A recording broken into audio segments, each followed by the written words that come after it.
Duncan, Rheneas, and Skarloey were working at the incline. The mountain villages needed coal to keep their homes nice and warm. The engines would take the trucks full of coal to villages and bring the empty trucks back to be reloaded.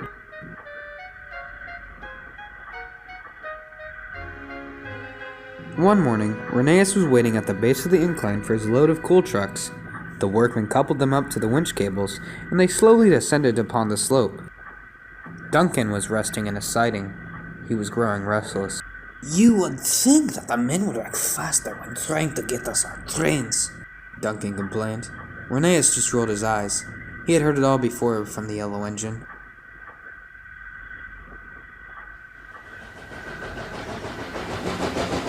Just then, Skarloey backed up to the incline with empty coal trucks. "We'll hook you up in a minute, Skarloey," one of the workmen shouted.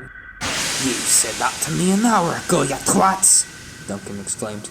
"The winch is slow today, if you haven't noticed," one of the men remarked. Puh! Duncan scoffed. If you actually cared about your job, you would have fixed it by now.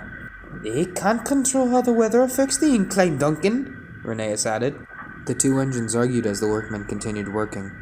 But no one noticed that Skarloey was still coupled to his trucks. It was being pulled up by the incline. "Guys! Guys!" the little engine called. No one heard him over the argument between the two engines. Finally, Skarloey blasted his whistle. That got the engine's attention. They watched as the little red engine was being pulled up the slope. "Look where Skarloey is!" Rheneas exclaimed. "That is the bravest thing to do." Duncan grinned. Rheneas scowled at him. You want no help? He told Duncan. Stop the winch! Rheneas whistled. "We can't," the workman replied. "It's frozen." Skarloey finally made it up to the top of the incline.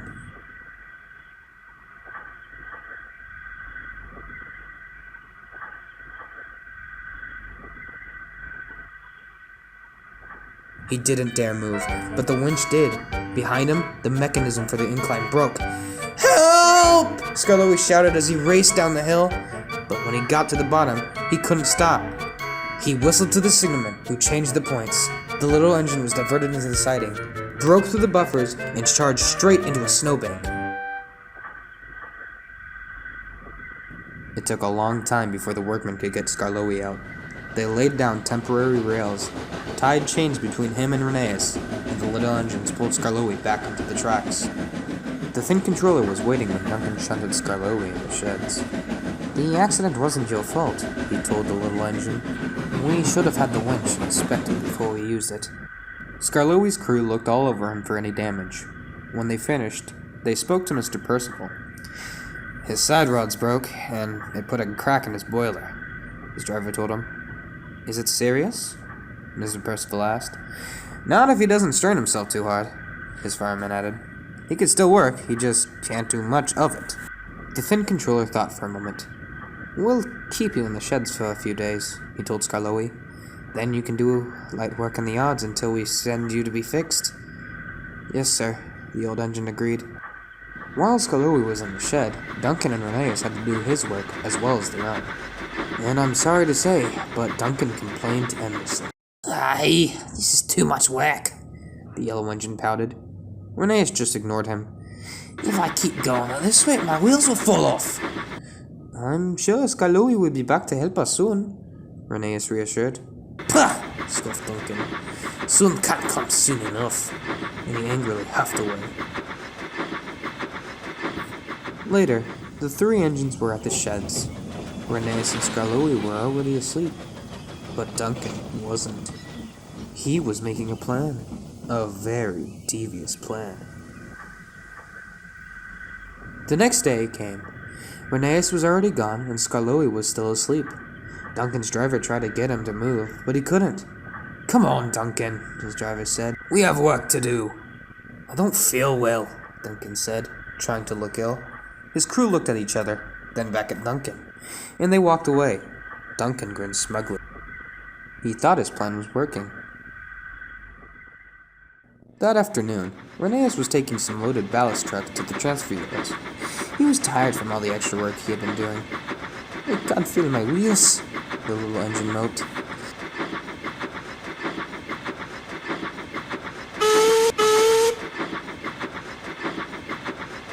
Then there was trouble. As he rounded a bend, he didn't see the rocks on the line ahead. Rheneas ran straight into them and came off the tracks.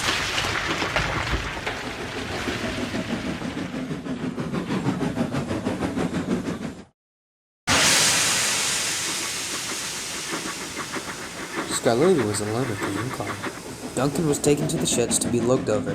The manager came running up to him. "Rheneas has derailed. Can you go help him?" he asked. Skarloey thought for a moment. On one hand, he knew the workman told him not to strain himself.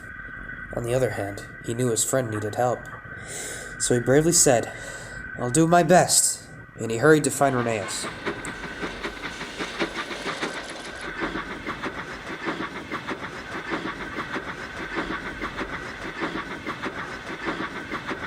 Eventually, Skarloey found Rheneas beside the tracks. His crew ran back to him. "We split up the trucks into groups of 3 so it'll be easier to deliver," Rheneas' driver told him.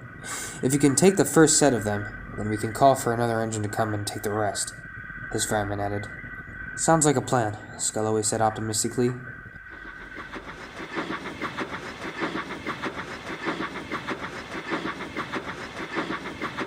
The little engine was coupled up to some of the trucks, and it slowly puffed away.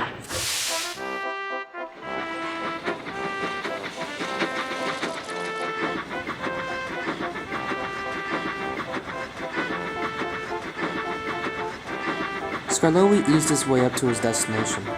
"They'll be waiting for us at the yards," Skarloey called to his driver. "Don't worry, old boy. They know you're not well," the driver reassured him. "You just take it easy." Soon, Skarloey felt steam leaking through the crack in his boiler. His crew noticed it too. "We'll stop here and call for another engine," his driver said, slowing down the train.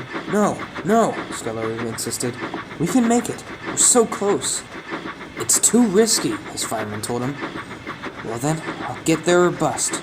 The little engine puffed, and he pressed on. James was impatiently waiting for the little engine to bring the trucks.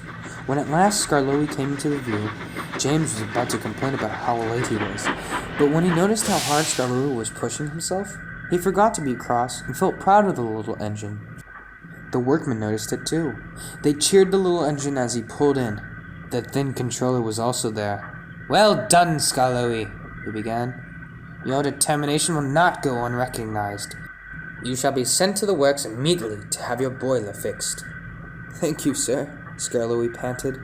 He didn't have enough energy to say anything else. "Thank you, Skarloey," James whistled. "You're a real credit to the railway." And the big engine left to get a drink. Skarloey smiled. He still couldn't say much, but gave a gentle peep of his whistle. And what about Duncan? Well, the thin controller found out about his plan. He was not happy about it. So he put Duncan on the shunting duties for the rest of the month. Because the winch at the incline was now broken, the little engines had to get coal from the big engines and take them to the villages in the hills. Rheneas was still at the works when Skarloey was sent home to help with the work. He and Duncan delivered trucks of coal to the mountain villages all day.